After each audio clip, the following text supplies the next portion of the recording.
Bonjour et bienvenue dans Space. Nous sommes ici à l'Observatoire de Paris pour rencontrer des astronomes travaillant sur Gaïa, une mission unique qui a déjà permis d'étudier plus d'1 milliard d'étoiles de la Voie lactée dans l'idée de résoudre quelques-uns des mystères de notre galaxie.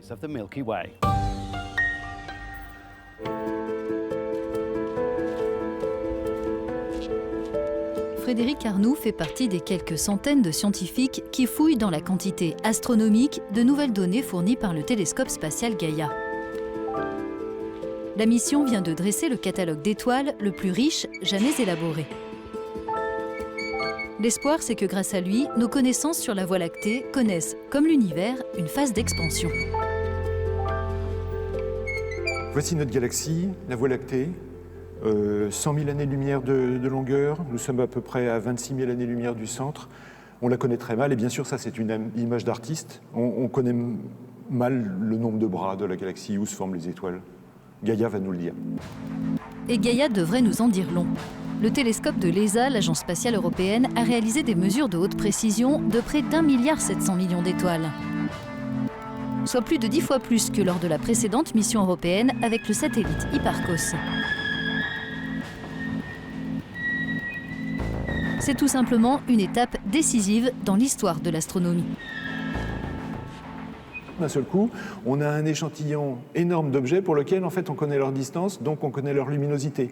Et donc à partir de leur luminosité, on va pouvoir déduire leurs propriétés physiques qu'on essayait d'extrapoler avec d'autres méthodes avant. Et là, d'un seul coup, pof, on a une réponse. Cartographier les étoiles, c'est l'essence même du travail des astronomes depuis des siècles. L'une des grandes tentatives internationales a débuté ici à l'Observatoire de Paris en 1887. Un projet appelé la carte du ciel qui a abouti à ces cartes stellaires complexes. Aujourd'hui, les astronomes disposent d'un télescope qui peut prendre des images d'une définition d'1 milliard de pixels. Gaïa il se trouve à 1,5 million de kilomètres de la Terre. Il est aligné sur un axe Soleil-Terre-Gaïa. Il tourne sur lui-même. Donc en 6 heures, il tourne sur lui-même et puis il a plusieurs mouvements qui font qu'il va pouvoir observer toute la galaxie. En quelques années, on a une carte complète du ciel. Donc 3 instruments, un astromètre qui permet de mesurer les positions, notamment, un photomètre qui va servir à mesurer les couleurs, et puis un spectromètre qui va permettre de mesurer les vitesses radiales. Les vitesses radiales, c'est les vitesses d'éloignement ou de rapprochement des étoiles. Et voici le résultat, une vue exceptionnelle de notre galaxie depuis l'espace, la meilleure image de la Voie lactée qui ait jamais été réalisée. Le Finlandais Timo Prusti dirige l'équipe scientifique dédiée à Gaïa au sein de l'ESA. Là, ce sont les mesures réelles de Gaïa. Nous mesurons l'ensemble des étoiles que nous observons dans différents secteurs du ciel. Que voit-on? On voit une structure aplatie. C'est notre Voie lactée, le disque de la Voie lactée. On voit qu'il y a des zones sombres devant, ça veut dire qu'à ces endroits, on voit moins d'étoiles. En réalité, il y a plus d'étoiles, mais il y a de la poussière devant. Et c'est pour ça qu'on ne voit pas d'étoiles. Les données de Gaïa ont été réunies sous la forme de cette animation inédite de la Voie lactée. Elle montre, en accéléré, comment les étoiles se déplacent dans l'espace et le temps dans notre région de la galaxie. En observant cette animation et en étudiant l'ensemble des informations, les astronomes sont capables de scruter l'obscurité et de distinguer des choses qu'ils ne s'attendent pas forcément à voir.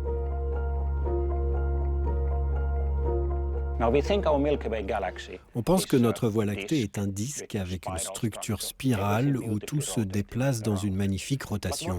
Mais ce que l'on constate déjà avec ces dernières données fournies par Gaïa, c'est que les étoiles, un peu plus loin de notre Soleil, ne se comportent pas de manière aussi régulière que ce que l'on pensait. Elles sont perturbées. Quelque chose a perturbé notre Voie lactée. On ne sait pas encore ce que c'est. Mais je m'attends à ce que de nombreuses études soient menées sur ce point en particulier. Être en mesure d'explorer le passé et l'avenir de notre galaxie, de l'intérieur, depuis un poste d'observation au sein de la Voie lactée, c'est la promesse de toute une série de découvertes dans l'ensemble des champs de l'astronomie. François Mignard, l'un des pères fondateurs de la mission Gaïa, espère notamment que cela permettra de résoudre l'un des grands mystères de notre galaxie, combien de bras compose sa structure spirale. il y a tous les ingrédients maintenant avec ce qu'on a donné dans cette remise de données, avec les mouvements et la distance, effectivement pour étudier les bras, mais pas simplement est-ce qu'il y a des bras, est-ce qu'il n'y a pas des bras, c'est est-ce que les étoiles qui sont dans ces bras sont différentes, est-ce qu'elles sont nées en même temps, est-ce qu'il y a une histoire particulière des bras, est-ce qu'un des bras n'est pas le résultat d'une fusion avec une galaxie extérieure. C'est ces questions-là auxquelles les gens vont tenter de répondre, et les données Gaïa sont des données absolument fondamentales pour ce type d'études. Évidemment, l'astronomie a beaucoup évolué depuis la fondation de cet observatoire il y a 351 ans. Les télescopes spatiaux permettent aujourd'hui de réaliser des mesures de précision d'objets qui se trouvent à des millions d'années-lumière, et notamment de découvrir que tout est en mouvement. Il n'y a rien de fixe, tout bouge. Quand on tourne avec la Terre autour du Soleil à 30 km/s, ça fait 100 000 km/h. Et puis, le système solaire lui-même, il se déplace dans la galaxie à 230 km/s. C'est énorme. Et notre galaxie est elle-même dans un groupe local, et elle bouge dans ce groupe local à 60 km/s. Et le groupe local lui-même, il bouge à 600 km/s. Ça doit faire 2 millions de km/h. C'est gigantesque. Tout est en mouvement. Cette nouvelle publication de données par Gaïa marque un tournant dans l'étude de la Voie lactée. Et l'histoire est loin d'être finie. Le satellite continue d'envoyer tous les jours quantité d'informations. Une nouvelle série de données devrait être rendue publique dans les prochaines années.